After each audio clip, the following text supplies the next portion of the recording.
call me Master Zen cause I'm a flicky bands. Bro, it's a long video, bro. No within time, man. Let's get into it, man.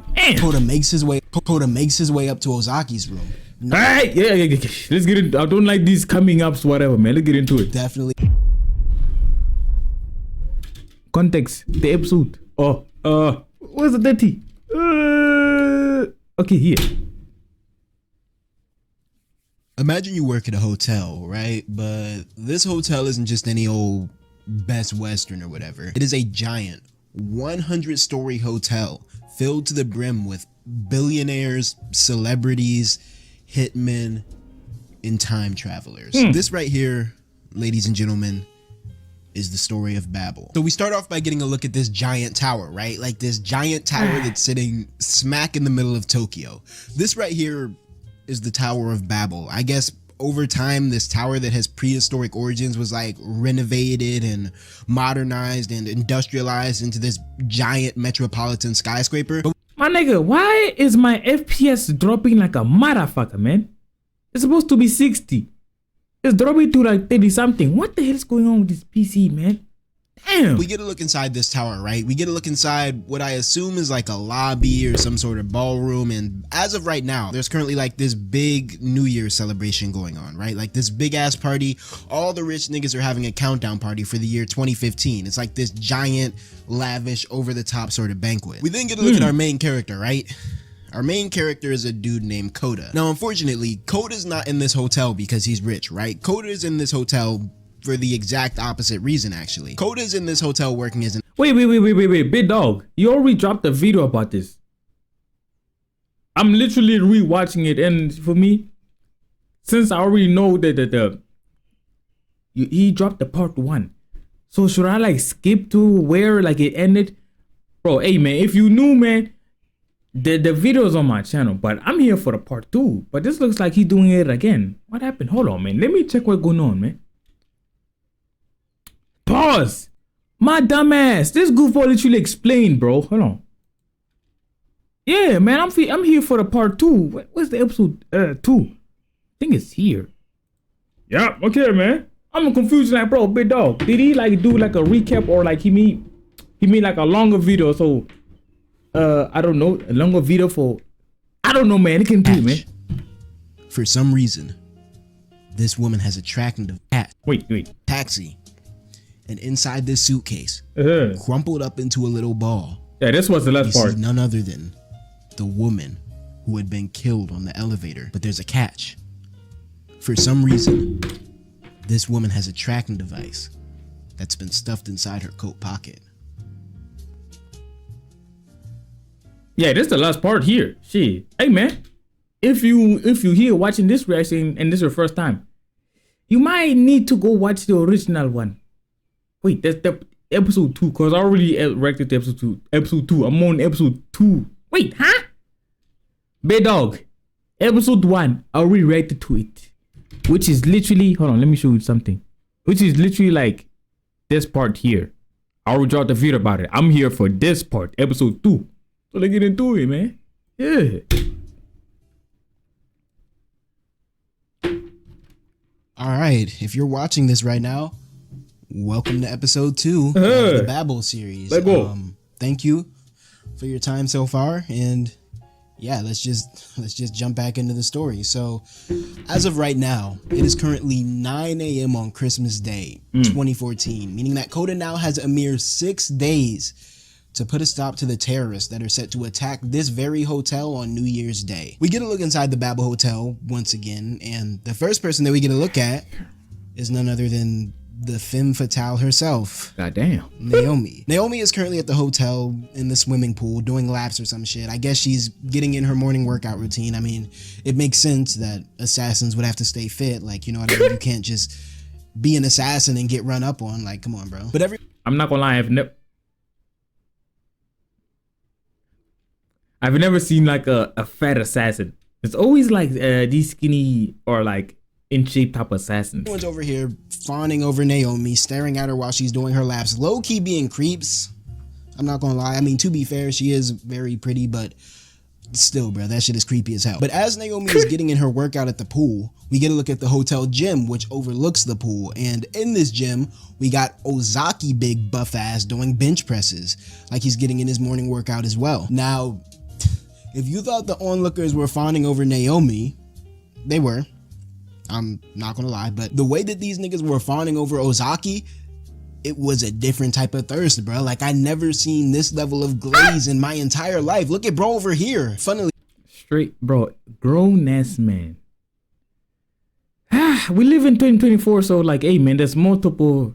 I think there's multiple genders. They gotta be gays. There's no problem with that too. enough, despite having won the adoration of his onlookers, Ozaki seems to be a part of the Naomi fan club, right? Like, he seems to have his eyes set on Naomi in particular. This kind of makes sense, right? If you remember the last timeline during the timeline where the terrorist attack happened, these two were actually together, right? Like, these two were dating, or they were, at the very least, they fucking nigga. Sexually involved. With that in mind, I guess it makes sense that bro is still into Naomi in this timeline, and yeah, I guess the two hottest people in the hotel were always destined to end up together no matter what. Speaking of timelines, we cut back to Koda and Yang, our time travel brothers, who are hanging up in the royal suite together. They're like regrouping after Koda met Akiyoshi for the first time. Yang is looking out the window and he's like, you know, Koda, if you fail to take out this terrorist, we're all fucked, right? Like, the world is most definitely going to end. And Koda's like, bro, like, chill, bro. Stop putting all this pressure on me, man. Like, he's just freaking out, right? Koda looks down at his feet and he's like, I don't know, Yang. I'm just an average fella with no talents whatsoever. Like, I don't know if I can do all of this. Yang looks up at Koda with a skeptical glare. Are you sure you don't have any talents? Do you? My nigga, I work. Oh.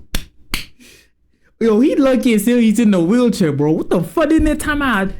Are you sure you don't have no talents? Nigga, that goofball works as a butler. Is he a butler? Bro, okay, it's not okay. Okay, me thinking about it sounds stupid as hell, because I'm literally saying people who work these jobs are not talented. Never mind. Even know who you truly are? You just pissing me off, bro. I don't know, man. Why did you even choose me to do all of this savior stuff in the first place? Yang cracks a little smile. He's like, you'll know why you were chosen as my successor in due time. For now, though, we gotta teach you the 7. I'm strangling the fuck out that nigga, bro. I'm not with these riddles, bro. I hate riddles. I hate one of my pet peeves. I hate being confused, bro. I hate the rules of time. Koda hears this and he's like, all right, let's get it. Like, I may not have full faith in my abilities right now, but I'm willing to learn and get better. And like, you know what, bro? Am I getting Shout paid? Out Koda, bro, because what more can you really ask from someone like Koda, bro? Yang proceeds with explaining the rules to Koda. He's like, rule number 1, he sticks up a finger, and he's like, rule number 1, do not die. If you die during this mission, we are all fucked. Koda has a flashback to the bad ending timeline, the timeline where the terrorists won, and he's like, say less. I'm not about to let that reality come to fruition. Yang sticks up another finger. He gives rule number 2. Rule number 2 is pay the price. If you're privy to episode 1 of the Babel series, you may recall that Yang's ally Akiyoshi also had a similar demand of Koda, requiring that Koda pay the price if he wanted to receive something in return. My goofball, I don't care, bro. Yeah, niggas gonna hate me. I don't give a fuck, nigga. I'm not gonna lie. Y'all gonna have to, for me, remove my stupid instantly. I'm not sucking no man D just to save the world, bro. Hell nah. That's literally why he was given it. It alluded to that. Like the goofball said, yo, bro, the old man sent you. He said I should help you, but in order for me to help you, you gotta do something for me. Literally D sucking, but nah, it was just like he was not actually gonna suck his D. It was just like a little plan so they can both be in the bathroom so no one follows them. So it's like, bro, you could have just said, yo, bro, let's go to the bathroom. Simple. Why you gotta tell the goofball, yo, you gotta stop my D? Like, I don't even, like, bro, there could have been better ways. You could have better ways or plans in order for y'all to be alone together, man. Like, what? Granted, in Akiyoshi's case, dog wanted some top in exchange for information. Very weird, but yeah, Yang isn't talking about receiving some top, thankfully. Don't think anyone's trying to see old man meat on their screen today. Yang explains that in order to use his time control abilities, he actually has to pay a hefty price. Like, he has to make a quote-unquote heavy sacrifice. Koda's like, sacrifice. Just what type of sacrifice are we talking about here? Yang responds with a question of his own. He's like, tell me, Koda, how old do I look to you? Koda stoops down to take a look at him. He's like, damn, Unc, I don't know, like 80, pushing 90. Yang looks Koda dead in his shit. He's like, hell nah, bruh. I'm 40 years old. Aging is the price I have to pay to control time. He lets out a pensive sigh and he— hold on, man, that's the D work? That's the D work, though. Well, he's on a wheelchair, but still. The D could probably work, but hell no, boy, I got my D gotta be working, boy. He continues to explain to Koda the grim reality of their situation. Yang explains that this may be his last chance to save the world. Oh, nah, this power is stupid as hell, bro. I ain't gonna lie. This traveling back in time is, okay, it is good if you use it like here and there, but come on, man. Like, you can, what the fuck is it? Reverse back time. But you stay the same. You don't like your age and whatever doesn't reverse back or whatever. Damn, you really gotta like think about it. Like you really gotta use this power. Like you gotta think before you use this power, cause bro, you go back, you still stay the same. For example, I could make this example. This year you're 18, and then you go back in time, you're still gonna be 18, but other people who are like the same age as you in the future, now they are younger than you. They are 17. You still stay 18. That is stupid, man. Because every time he rewinds time at this point, it's always there's sacrifices. an increasingly high likelihood that he'll just die of old age. Koda's like, bro, are you serious right now? Like, in his perspective, this mission is just getting worse and worse, bro. Like, stuff just keeps piling on. Bro. And Yang looks at him with a reassuring expression and he's like, Koda, remember that whatever happens was already predestined to happen, so there's no point in even stressing out over it like that. We cut back to Naomi, who's yo, they knew who to choose, man. Cause if they choose my ass, I'm not gonna lie, bro. Hey, man, y'all gonna hate me. We all gonna perish, nigga. Shit. chilling outside of the pool now. She's on the phone with her employer, and the employer is basically commending her on a job well done with her most recent assassination, the assassination of the girl on the elevator. Naomi's like, yeah, whatever. She's not really with the formalities, right? She's strictly about business. Naomi asks the employer how many more bodies she has to catch during her stay at the hotel, and the employer responds by assigning her 3 more people to kill. Bro, what is the use of that little ass girl, bro? She's literally useless. Are they gonna explain why she took that random ass bitch and just removed her, bro? Like, what? Between now and New Year's Eve. At this point, it's actually revealed to us that Naomi and Osaki are co-workers, right? Like, they're colleagues. They're working for the same employer. They're collaborating on catching the same bodies, so on and so forth. This information, well, it explains a few things, right? It explains why Naomi and Ozaki always seem to be around each other to some degree. It explains why both of them had interacted with the suitcase girl on the day of her death, right? Like, the fact that these two are secretly working together does kind of, I guess, demystify their relationship a little bit. Like, now we know they're more than just smash buddies. Suddenly, out of nowhere, Naomi is caught off guard by something strange, by something unexpected. A fat She hangs up her phone as she grabs her stomach. She feels ill for some reason, and she feels like she has to puke. As Naomi takes off towards the bathroom to go expel her breakfast, Ozaki is still watching her from the gym, and he's just sitting there like, bro, what the hell is going on with her? We cut over to Koda, who's now currently in the employee cafeteria. I guess after he left his meeting with Yang, he decided to go grab some breakfast. But yeah, it doesn't look like he's making much progress on hey man, give me that food, boy. You're not gonna eat that. Noticing that he looks distressed, Yukiko comes to sit next to Koda, and she basically asks him like, hey, are you good, Koda? Like, is there something that's on your mind? Koda has a flashback to the timeline where he watched Yukiko die in front of him, but he quickly dismisses that thought from his mind and explains to Yukiko in the most vague manner possible that he's looking for somebody within the Babel Hotel and has no idea where to start. Obviously, he doesn't explain that he's looking for a terrorist that's going to kill them all in the future, but yeah. Yukiko suggests that if he's struggling to find someone, perhaps he should go ask the fortune teller that just checked into the hotel for advice. The fortune teller's name is Madame Mitsuyoshi. Koda's like, a fortune teller? Yeah, I don't know about that one, bro. But Yukiko swears by this lady, bro. Like, she swears up and down that Madame Mitsuyoshi is the real deal. These two talk back and forth for a bit longer. Koda almost... Why she look at a nigga like that, man? You want this deal on? accidentally reveals that he's a time traveler like a dumbass. But in our next scene, we cut to one of the restaurants that are in the hotel, and in this restaurant, the aforementioned Madame Mitsuishi is in this restaurant, the aforementioned Madame Mitsuishi is honestly just being greedy, bro. Like, she's just out there being a big back for no reason. As Madame Mitsuishi is ordering some fried rice, nigga. Like she doesn't already have a full-fledged seafood spread in front of her as is. But as Madame Mitsuishi is ordering her fried rice, she's also doing like these tarot card readings. Like, I don't know, I guess she's trying to predict the future of the Babel or something. Like, I don't know. I wonder if she just carries that deck around her like her name is Yugi Moto. But as she's doing the tarot reading, the head concierge of the hotel is looking over her shoulder. I guess he too is curious about what sort of results the reading will bear. And long story short, Madame Mitsuishi predicts that soon great tragedy will befall the Babel Hotel. So yeah, pretty ominous stuff, huh? We cut back to Koda, who is now busy trying to dig up information on Ozaki. After a cursory internet search of the dude doesn't really yield any good results, he decides to take matters into his own hands, and he loads up a master key card so that he can break into Ozaki's room and I guess probe the room for any sort of evidence that can be used to link Ozaki to the terrorists. Koda makes his way up to Ozaki's room, knocking on the door to make sure no one is in there, and once he confirms that no one is in there, he slides the key card into the door so that he can investigate the room.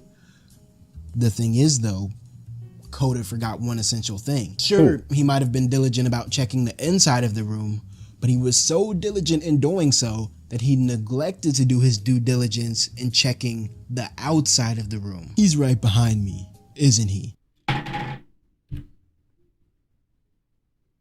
Big dog, am I stupid, bro? Why are you doing some goofy shit? You're always looking behind your back. How the fuck he not smell that goofball, man? They a big back ass nigga, man. Face ass boy. Like, yeah, Koda is definitely in for it now. I can tell y'all that much just by looking at the expression on Ozaki's face. Koda tries to play it cool, right? He tries pretending that he's just there for room service, and yeah, he tries to get out of there and scram before shit gets hot. But Ozaki, big buff ass, is not about to let him get off that easy. And so he manhandles Koda and he's like, hey nigga, he's towering over Koda and he's like, hey nigga, did I say you can leave? Koda tries multiple times to lie his way out of this situation, but Ozaki isn't buying any of it, bro. Ozaki is calling Koda's bluff time and time again, each and every time. At a certain point, Koda frees himself, right? Ozaki had him pinned against the wall by his arm, and Koda, through some miracle of God, was somehow able to find a way to free himself from Ozaki's goddamn gorilla grip grasp. Like, don't ask me how, bro. So Koda tries running away. Running away? Bro, you look more suspicious. What the fuck is... Okay, man. I'm not gonna lie, man. We gotta give it to this man. He's like, he said, fuck it, man.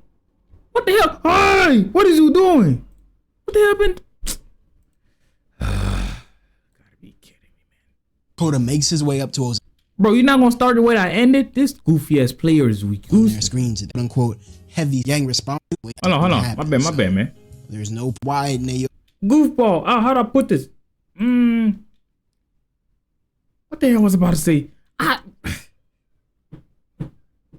Bro, when he, like, the minute that he runs, it's like, bro, fucking this English man. Bro, he ran. He's gonna be more suspicious now. Like the what? Quickly dismisses that thought from, I don't know, I guess she's trying to Babel Hotel in there and was definitely in for it now. Ozaki is calling Koda's bluff. Free from Ozaki, but since Ozaki was already blocking the door with his body, Koda has no choice but to run deeper into the hotel room and basically just corner himself like a dumbass. At this point, Ozaki is mad, right? Like, he's walking down on Koda and he's like, look, man, I don't know what type of shit you're on right now. I don't know why you're in my room, but at this point, you're just gonna have to run my ones, dog. Like, come over here and catch it. Man, beat that boy, Ozaki man. takes out this little pocket knife and he throws it at Koda. Like, he beams the knife at Koda on like some ninja shit. The knife stabs into the wall next to Koda, slicing his cheek in the process. And Ozaki advises Koda that he should use the knife during their fight if he wants to have even the slightest iota of a chance at victory. Koda's trying to think now. He's like, oh, hell nah, bro. Like, I'm screwed, bro. Ozaki is about to beat my goddamn ass. He starts to try to rummage through his memory, looking for anything that he could possibly use against Ozaki.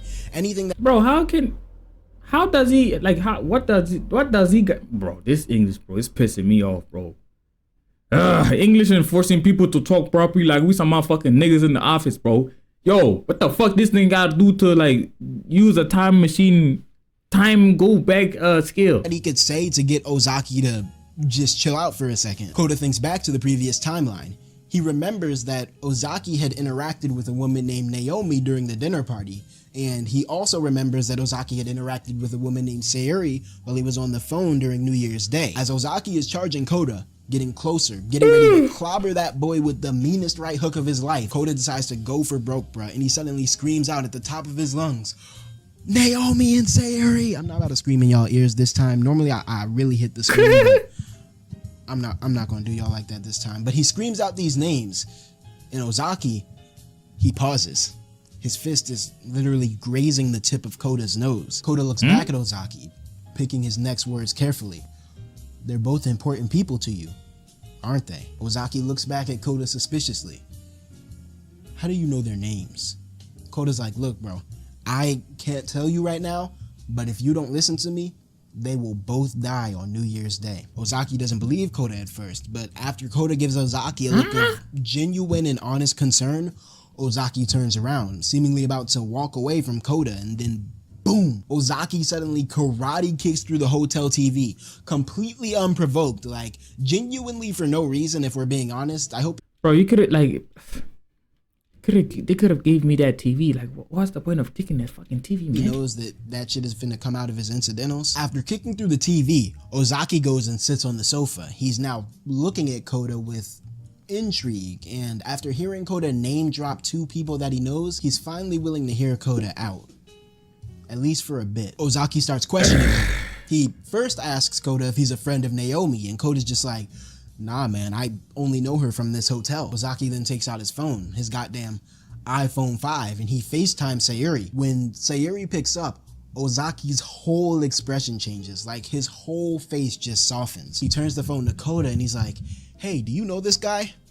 Sayuri doesn't recognize Kota. Man, fat ear having that bitch. So Ozaki hangs up the phone and gets back to pressing Kota. Kota asks, because he doesn't know who Sayuri is, right? He just knows the name. But Kota asks if Ozaki and Sayuri are siblings, and Ozaki's like, yeah. The two of them then move on to talking about Naomi, and from this conversation, we once again learn a little bit more about the relationship between Ozaki and Naomi. Ozaki explains that he doesn't really know Naomi like that, and that basically the two of them are just colleagues that are in the same work field. He then goes on to claim that he's always had unrequited love for Naomi, but I don't know, bro. This face does not look like the face of this face. Like, why does he look like that, bro? That's not the face of a man who's in love. Let's just keep it a stack right now. Ozaki then changes the subject once again. He's like, now back to this New Year's Day stuff.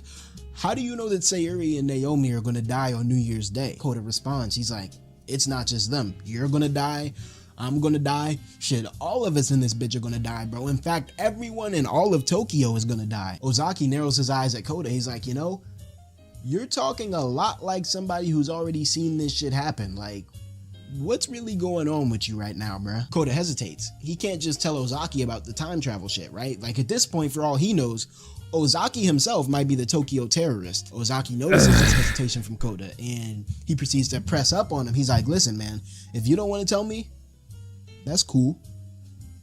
That's why I'm fixing to clap Yukiko's cheeks. I'll make off with the girl you love from. Out of nowhere, Kota slides Ozaki dead in his shit. He's already lived through the Man, that little punch ain't even do nothing. Ozaki cuck timeline once, and he's not about to relive that same shit over again, bro. Not if he has anything to say about it. Ozaki smiles after Kota punches him, and as he wipes the little bit of blood away from his lip, he tells Kota that he was purposely trying to bait him into swinging on him so that he can quote unquote look at his resume. In Ozaki's mind, a man's fist is his resume, and he can learn a lot about a guy based on, I guess, how adequate they are at fighting. Apparently, Kota punches like a rookie hotel keeper, which, I don't know, I feel like that's gotta be a crazy insult. Even if that's technically what Kota is, saying, quote unquote, you punch like a rookie hotel keeper is utterly insane, bro. Let's just keep it a buck right now. But that's like a little these nigga, two man. talk for a bit longer. Ozaki, I guess, mentally analyzes Koda a bit more. Goddamn Professor X over here. But at the end of their conversation, Ozaki basically comes to the conclusion that Koda must have some sort of special ability, some type of special quirk, because that's the only way a shrimp like him could ever possibly be useful and involved in these underworld affairs. So now Ozaki's trying to figure out how to move forward, right? He's trying to figure out how exactly to address this situation with Koda. And he ultimately decides, you know what? I'm going to give this hotel guy a test. And if he passes the test, then he'll have earned my trust. He explains this plan to Koda, and as he's doing this, he hands Koda a cell phone. He's like, all right, here's the deal. I want you to help me out with a little job. And so for now, just take this phone and await further instructions. Koda looks down at the phone in his hand, and despite the fact that he's already on a mission right now, a mission to save... I'm telling you, bro, if they had me here, I am not, bro, he finna beat my ass, man. Who the hell is this goofball giving me a job? I'm not getting paid from this. World. He accepts Ozaki's submission Hey, what? in hopes of ultimately gaining Ozaki's trust and either one, finding out that he's the terrorist, or two, gaining Ozaki as a resource for the rest of his Save the World mission. We then cut to the hotel chapel. Apparently, the Babel Hotel has a chapel because honestly, what doesn't this hotel have at this point? In this chapel, it's a Christian chapel, right? They got like a big ass cross hung up. Shout out to J-Man. But in this chapel, we have Naomi and Yukiko. I guess Yukiko is like her tour guide that brought her to the chapel. Damn, why had to be her? Hotel so big that you need a tour guide to navigate it. Like, is that not insane? But Naomi is over there sitting at the chapel, rubbing her belly, when suddenly her phone vibrates in her purse. She got an email notification. She opens up the email she had just received, and the email, it has nothing in it, no text, not even a sender and receiver. I don't know how they sent an email. How the hell that possible, be dog? This email has a single attachment, and it's an image of this dude who's wearing glasses. Fat having anything, man. The face of Naomi's next target. After receiving this intel, Naomi goes and calls her boss, right? Like she. Okay, that one looks like he looked like an important person. But that little goofy little shawty, I don't understand why he got murdered. Calls the guy that provides her with the supplies that she needs for her assassinations. The dude on the other end, he's like, so what do you need this time? And Naomi's like, let me get a Santa suit and a balloon. Now Yukiko, she thinks that Naomi wanted to see the chapel for like a prospective wedding tour, like to feel out the venue. And so Yukiko, just trying to be a good hotel attendant, just trying to make conversation, she asked Naomi, she's like, so hey, when's the wedding? Naomi responds back, she's like, oh, I'm not getting married. Yukiko's like, what? And Naomi's like, yeah, I killed my fiance. See, this is the weird ass shit I be talking about when it comes to Naomi, bro. Like, don't get me wrong, okay? I definitely do not doubt that she murdered her fiance, all right? We already seen what she's capable of back on the elevator, but it's like, did we really need to know all that right now? Did Yukiko really need to know all that right now? Like, what was the point, man? What are you doing, bro? Yukiko lets out an uncomfortable laugh. She's like, yeah, good one. And Naomi, she just keeps making things more and more uncomfortable, bro. Like, poor Yukiko, man. All I can say right now is that I hope Naomi gets the help that she needs to overcome the mental afflictions that she suffers, because she needs it. And Ozaki ass might as well get his ass up and go to therapy with her, bruh. Speaking of uncomfortable interactions, we cut back to Koda and Akiyoshi, who, let's just say Akiyoshi is still on bullshit. Let's just put it that way. But Koda is... Bro, is this man grabbing this man's piece, bro? Let's just say... Stop touching me, you're a bigot. Akiyoshi is still on bullshit. Let's just put... I'm telling you, bro, that nigga, bro, I'm finna put the pause on that boy, man. But Koda is updating Akiyoshi on his interaction with Ozaki, right? Because Akiyoshi is like Koda's main informant. He's like the main person that Koda can rely on for info apart from Yang. And so Koda hands Akiyoshi the phone that Ozaki gave him, and he's like, yo, do you know who this guy is? It's an image of the same guy that was in the email sent to Naomi, because remember, Naomi and Ozaki are colleagues when it comes to these assassinations. Oh. Akiyoshi looks at the picture of the dude on the phone and he's like, oh shit. Koda, like, bro, what type of shit have you gotten yourself into? Koda's like, why? What's wrong? And Akiyoshi's like, dog, This dude on your phone right now, bruh, this dude is a demon. His name is Tony Sein Lung. He's like a big shot mafia dude. Koda's like, you said mafia? And Aki's just like, yeah, man, like, stay away from this Tony guy, bruh. I promise that you do not want that mafia smoke. Koda, he looks down at his feet. He's like, okay, I guess, but he knows. Man, my black ass man. I'm not that smart. Like I'm decent. My IQ is decent, but hey, man. Yeah, man, that mafia boys over there have my ass. Pause.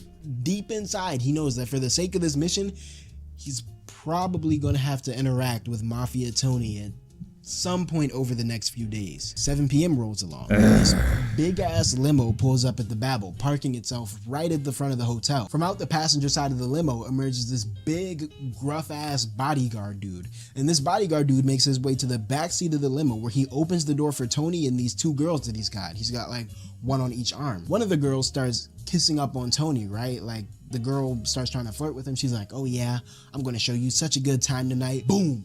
Bodyguard grabs the girl and puts her in a headlock. He's like, no kissing on Mr. Tony. And it's like, bro, chill, okay, relax. Come on, like, bro, that's just a really biddy. to put old girl in the goddamn sleeper like that? What the fuck? Or are you simply just out here doing the absolute? Bro, what's going on with my FPS? This bitch is lower than 28. Oh, I'm looking at the wrong thing. Most for no reason whatsoever. Exactly. We cut back down to the lobby, and as Mafia Tony is making his way through the lobby with the 2 girls and the bodyguard, everyone else in the lobby is kind of watching them with this uneasy expression. Like, I don't know if they know who Mafia Tony is specifically. Man, they already know who it is, man. Maybe they're just getting weird vibes from the whole entourage. I don't know. But what I do know is that our boy Koda is down there in the lobby as well.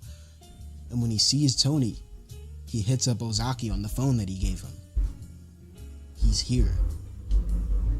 Snitch ass nigga. I was here. Look at the goofball that nigga laughing, bro. What the fuck is he laughing for? I was seeing this video, bro. I'm dropping that part 3, I think. Yeah. Call me Master Zen, cause I'm a flick the bands.